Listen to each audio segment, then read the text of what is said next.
Selamat malam Jumat sedulur-sedulurku semuanya, selamat datang di channel Sketsa Misteri. Channel kisah-kisah cerita misteri atau kejadian nyata yang pernah dialami oleh seseorang dalam kehidupannya. Episode kali ini menceritakan tentang pembunuhan sadis kepada songo anak gadis calon karyawan yang dilakukan sang pemilik toko obat, sebagai cara untuk melakukan tumbal ilmu hitam. Selamat menonton dan mendengarkan, jangan lupa untuk suka, komen, dan subscribe, agar malam ini kamu bermimpi indah. Salam malam Jumat. Tumbal karyawan baru. Bangunan berlantai 3 dengan warna biru yang terlihat telah memudar. Ada sedikit cat yang sudah mengelupas sehingga menampakkan warna asli bangunan itu, putih. Bangunan yang sebenarnya adalah tempat dijualnya obat herbal dan berbagai jenis jamu itu memang agak jauh dari bangunan lain. Seorang gadis remaja memandangi bangunan tersebut dengan raut wajah ragu. Toko obat dan jamu Tongseng. Tulisan nama toko itu cukup besar dan jelas sehingga dari jarak yang cukup jauh dapat dibaca oleh remaja berambut lurus panjang yang masih berdiri tanpa bergeming. Tiba Ratih melangkahkan kakinya menuju toko itu dan masuk dengan perlahan seperti ada kekuatan yang menariknya untuk memasuki toko itu dengan segera. Matanya menyapu seisi toko di lantai 1. Mencari karyawan di sono untuk bertanya. Herannya tidak ada satu orang pun yang terlihat. Hanya ada sofa tua, deretan lemari yang berisi obat dan jamu, meja kecil yang di atasnya ada sebuah buku kecil lengkap dengan pena hitam dan ada televisi kecil di atas salah satu lemari obat yang tepat menghadap jendela. Suasana sangat sepi, hanya detak jarum jam yang terdengar. Gadis remaja bernama Ratih itu merasakan suatu keganjalan. Permisi, apakah ada orang? Saya Ratih, calon pegawai yang akan bekerja di toko ini, seru Ratih cukup keras berharap ada seseorang yang mendengar. Belum ada juga tanda keberadaan seseorang di sini. Ratih memutuskan untuk duduk sebentar sambil menunggu. Sofa berwarna coklat gelap yang sekarang diduduki Ratih sudah dimaan usia. Kulitnya banyak yang sudah terkelupas dan sofa itu tidak cukup empuk lagi bagi Ratih. Ratih masih tetap menunggu. Ia berpikir mungkin pemilik toko ini sedang tidur siang di lantai 2 atau lantai 3 karena di jam tangannya memang menunjukkan tepat pukul 2 siang. Jadi mengantuk juga, keluh Ratih sambil melemaskan tubuhnya mencari posisi yang enak untuk duduk di sofa tua ini. Kok seperti tidak ada pembeli yo? Sepi sekali, katanya dalam hati. Ratih berdiri untuk melihat keadaan di luar toko. Dari kejauhan dilihatnya ada seorang gadis dengan selendang berwarna ungu. Ratih menduga usia gadis itu sekitar 21 seperti dirinya. Melihat ada orang lain selain dirinya di sini membuat Ratih cukup lega. Tiba gadis berselendang ungu tersebut sudah di depan pintu toko dan masuk menyapa Ratih. Permisi Mbak, apakah di sini menjual telapak tangan? Tanya gadis itu serius dengan wajah dingin dan pucat. Maksudnya telapak tangan opo? Sarung tangan yo, saya belum jadi pegawai di toko ini Mbak, jadi belum tahu odo atau tidak. Pemilik tokonya entah odo di mono, jawab Ratih yang tiba merasakan tubuhnya merinding dan keheranan dengan gadis yang sangat misterius di hadapannya kini. Bukan sarung tangan, tapi telapak tangan untuk tangan soyo, kata gadis misterius itu sambil mengangkat tangan kanannya dan ditunjukkannya tepat di depan wajah Ratih yang langsung pucat pasi memandangi tangan tanpa telapak tangan dan jari-jari. Tangan itu berlumuran darah dan menetes jatuh ke lantai.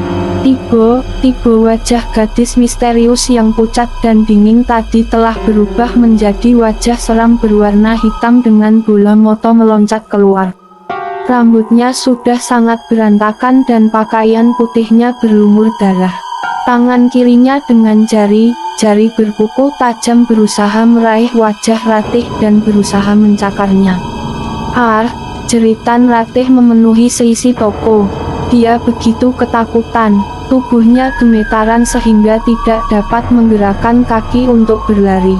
Dengan jelas Ratih melihat wajah gadis itu yang sekarang berubah menjadi hantu menakutkan yang begitu dipenuhi kedendaman.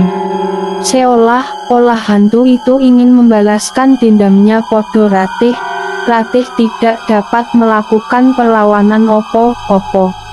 Matanya hanya terpejam, membaca surat pendek yang dia hafal dan memasrahkan semuanya pada Allah apa yang akan terjadi padanya. Keluarlah secepatnya, keluar, jerit lirih hantu wanita itu terdengar oleh Ratih. Beberapa detik berlalu namun Ratih tidak merasakan wajahnya dicakar atau dilukai hantu itu. Perlahan Ratih membuka matanya, hantu itu tidak ada, hilang. Ratih terduduk lemas di lantai. Merasakan kelegaan yang begitu besar, Ratih memikirkan suara hantu tadi yang menyuruhnya keluar. Opo hantu itu tidak menyukai keberadaannya di sini yo, pikir Ratih. Dari lantai atas terdengar odo langkah kaki seseorang menuruni tangga. Ratih terperanjat dan membayangkan jika itu adalah hantu tadi yang masih ingin membunuhnya. Langkah itu semakin jelas karena sudah berada di lantai 2. Keringat dingin dengan derasnya kembali membanjiri tubuh Ratih yang lemas. Rasanya ia ingin menangis, tapi tak berapa kemudian Ratih lega karena itu benar-benar orang. Siapa kamu? Kenapa menjerit sehingga membangunkan Soyo? Tanya bapak berkumis penuh selidik pada Ratih yang masih terduduk di lantai. Soyo Ratih, Pak, calon pegawai di toko ini. Bapak kemarin menghubungi Soyo kan kalau Soyo diterima bekerja di sini. Jelas Ratih gugup. Oh iya, kenapa kamu menjerit dengan sangat keras? Tadi ada tikus yang menempel di sepatu Soyo. Pak, jawab Ratih berbohong. Dia belum mau menceritakan kejadian bertemu hantu barusan. Takut itu hanya halusinasinya Sojo walau ia yakin itu benar-benar terjadi. Oh tikus yo, Pak Cengli dengan wajah yang terlihat sangar itu menanggapi pernyataan Ratih dengan nodo seperti tahu sesuatu. Setelah kurang lebih 1 jam Pak Cengli memberi penjelasan pada Ratih, dia langsung kembali ke lantai 3 untuk istirahat. Pak Cengli menyuruh Ratih hari ini menginap Sojo. Mulai besok baru diperbolehkan untuk pulang pergi. Pak Cengli berpesan agar Ratih bisa menempati kamar di lantai 2 dan dilarang naik ke lantai 3. Sebenarnya Ratih keberatan untuk menginap, karena dia sangat tak nyaman dengan kondisi di toko ini. Tapi mau bagaimana lagi, Ratih tidak mau kehilangan kesempatan untuk bekerja. Pukul 5:30 sore sudah membuat langit cukup gelap. Ratih sedang duduk di dekat jendela kaca sambil memandangi langit di luar sono. Kamar ini cukup besar dan nyaman untuk Ratih. Tempat tidurnya empuk dan ada kamar mandi dengan keramik berwarna hijau, warna kesukaannya. Ratih belum memutuskan untuk tidur karena dirasanya tanggung, karena setengah jam lagi azan maghrib akan berkumandang. Sehabis sholat maghrib nanti dia baru akan memejamkan motor dan tidur di atas kasur empuk dengan spray yang juga berwarna hijau. Sehabis menunaikan kewajibannya sholat maghrib, Ratih ingin membaca Al-Quran. Tapi ternyata Al-Quran Ratih tidak ada di dalam tasnya. Mungkin tertinggal di rumah karena memang dia tadi pergi dengan terburu-buru. Ratih hanya berikir dan berdoa meminta perlindungan pada Allah agar tidak terjadi opo-opo dengan dirinya di sini. Tepat pukul 12 malam, Ratih terbangun. Dia mendengar suara berisik di lantai 3. Suara yang seperti tertahan. Tolong, samar Ratih dapat mendengar suara jeritan menahan kesakitan itu. Dengan keheranan Ratih bangun dari tidurnya. Rasanya ia ingin ke lantai 3 untuk mengetahui odo apa sebenarnya. Belum habis kebingungan Ratih, odo suara hentaan keras seperti suara kayu yang mengenai sesuatu. Jeritan meminta tolong semakin jelas. Ratih tidak bisa hanya duduk dan mendengarkan. Dia ingin tahu apa yang terjadi di atas. Tak peduli larangan dari Pak Cengli yang tidak memperbolehkan dirinya menuju ke lantai 3. Pasti odo yang tidak beres dengan sesuatu di lantai 3, gumam Ratih. Dengan langkah pelan Ratih menaiki tangga. Tubuhnya sedikit gemetar karena takut. Tapi niatnya untuk menolong orang yang berulang kali menjerit tadi membuat Ratih berani. Ternyata di lantai 3 hanya ada satu pintu yang tertutup rapat. Pasti itu pintu kamar Pak Cengli. Ratih mendekatkan telinganya pada pintu. Benar, suara meminta tolong itu berasal dari dalam kamar tersebut. Refleks, tangan Ratih mengetuk pintu dengan keras. Pak Cengli, tolong bukakan pintu, ada apa di dalam? Saya mendengar suara orang meminta tolong, seru Ratih keras. Tiba suara itu berhenti. Sekarang hanyalah sunyi yang menguasai suasana. Dasar tidak sopan, saya sudah melarang kamu naik ke sini. Masih saja dilakukan, marah Pak Cengli pada Ratih. Pak Cengli berdiri di dekat pintu kamar yang hanya dibukakannya sedikit. Maaf Pak, saya hanya ingin tahu apakah suara jeritan meminta pertolongan tadi benar odo, ujar Ratih memandangi Pak Cengli dari atas sampai bawah. Dia tercekat karena tangan Pak Cengli berlumuran darah. Sadar kalau tangannya dilihat Ratih, cepat ditariknya ke belakang tubuhnya. Pak, saya ingin melihat isi kamar Bapak, kata Ratih yang kemudian mendorong pintu kamar dengan keras sekali sehingga terbuka seluruhnya. Pemandangan di dalam kamar Pak Cengli membuat jantung Ratih seakan meloncat keluar. Seorang wanita muda telah mati terkapar di atas kasur yang berspray putih. Namun warna putihnya sudah berubah menjadi merah karena darah yang mengalir dari tangan kanan wanita itu yang tidak ada lagi telapak tangan dengan jarinya.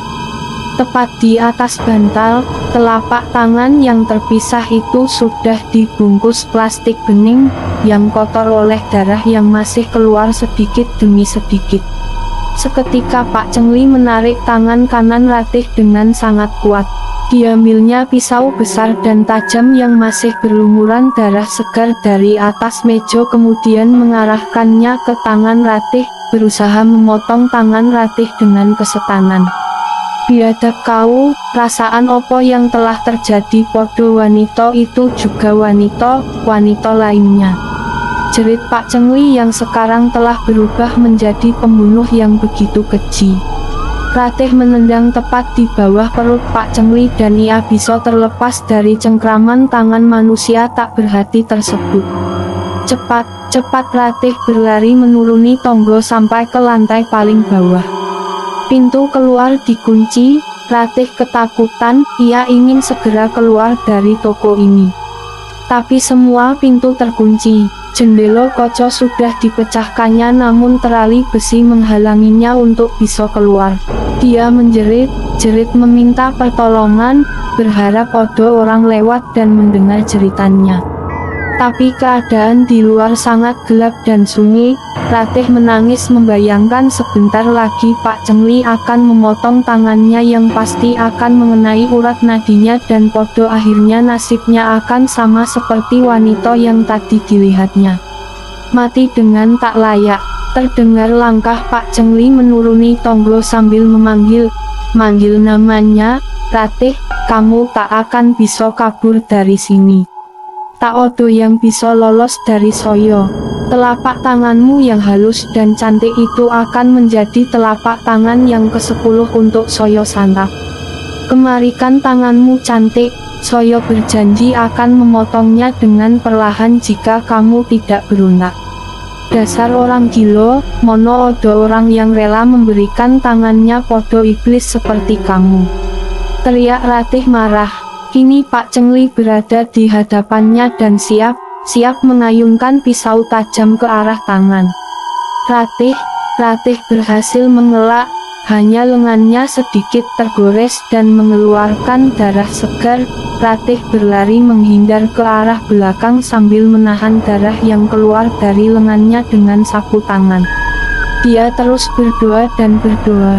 Hanya Allah yang dapat menolongnya. Ia yakin itu, jika memang harus mati, itu berarti sudah menjadi takdirnya. Terdengar jeritan keras, Ratih menoleh ke belakang dan perlahan menuju ke depan. Pandangan menakutkan menghiasi penglihatannya. Sungguh tak dapat dipercaya, namun ini nyoto dilihat Ratih. Hantu wanita yang menakutinya siang tadi kini mencakar tubuh Pak Chengli. Beberapa saat kemudian mulai bermunculan hantu wanita lainnya yang kesemuanya berpakaian putih penuh darah dan tangan kanan tanpa telapak dan jari. Salah satu dari mereka memotong dengan sadis kedua tangan Pak Chengli. Pak Chengli menghembuskan nafasnya yang terakhir seiring melemahnya jeritan kesakitannya. Hantu itu menghilang dan pintu tiga terbuka. Ratih keluar dari toko itu sambil menjerit dan berteriak. Entah sampai ke mana ia akan lari, Ratih tak tahu. Di tengah jalan Ratih pingsan tak sadarkan diri. Asteris. Perlahan motor Ratih terbuka. Dia berada di ruangan serba putih dan berbau obat-obatan. Seorang suster tersenyum padanya. Ratih membalas senyum itu dan meringis ketika dirasakannya sakit di lengan tangan kanannya yang sekarang telah diperban. Tenang dulu yo Ratih, istirahat sojo karena kamu baru sadar dari pingsan semalaman, kata suster dengan lembut pada Ratih. Popo dan Mama Ratih yang juga berada di sono langsung memeluk anak mereka dengan tangis haru. Mereka sangat bersyukur karena Ratih berhasil selamat dari pembunuhan sadis oleh Pak Chengli yang dulunya adalah dokter di rumah sakit ini. Ketika Pak Chengli bertemu dengan seseorang yang mengajarkannya ilmu hitam, Pak Chengli berhenti menjadi dokter dan dia menghilang tanpa berita. Pak Chengli membuka toko obat dan jamu yang tidak pernah mau melayani pembeli. Membangun toko itu hanyalah salah satu cara Pak Chengli untuk mendapatkan tumbal tangan 10 orang wanita yang akan diambil sebatas pergelangan tangan sojo guna membuatnya awet muda dan koyo tanpa usaha. Dia sengaja memasang iklan di koran tentang lowongan pekerjaan khusus wanita muda agar dengan mudah ia dapat menjebak para wanita itu. Ajaran sesat yang didapat Pak Chengli dari seseorang yang sekarang entah odo di mono itu membuatnya kehilangan akal sehat dan berakhir tragis terhadap dirinya sendiri karena roh 9 wanita yang berhasil dibunuhnya itu ternyata membalas dendam. Saat Ratih pingsan di tengah jalan, ia ditemukan serombongan polisi yang baru pulang dari dinas. Polisi curiga karena lengan Ratih terluka cukup dalam dan masih mengeluarkan darah. Para polisi itu pun mengikuti jejak darah yang tercecer di jalanan dan sampailah di toko obat dan jamu tongseng. Ratih mendengarkan penjelasan kedua orang tuanya yang masih memeluk erat dirinya. Pagi ini toko itu sudah diamankan polisi, sayang. Mayat wanita muda yang dibunuh itu akan segera dimakamkan, begitu juga dengan mayat Pak Chengli, kata ibu berbisik di telinga Ratih. Ratih menghela nafas lega. Alhamdulillah, terima kasih ya Allah ya Tuhanku, ucapan syukur tak henti-hentinya keluar dari mulut Ratih. Kini dia semakin mengerti dan meyakini keagungan Tuhan Sang Maha Pencipta. Segala sesuatu yang mustahil sekalipun dapat terjadi jika Tuhan telah menghendaki.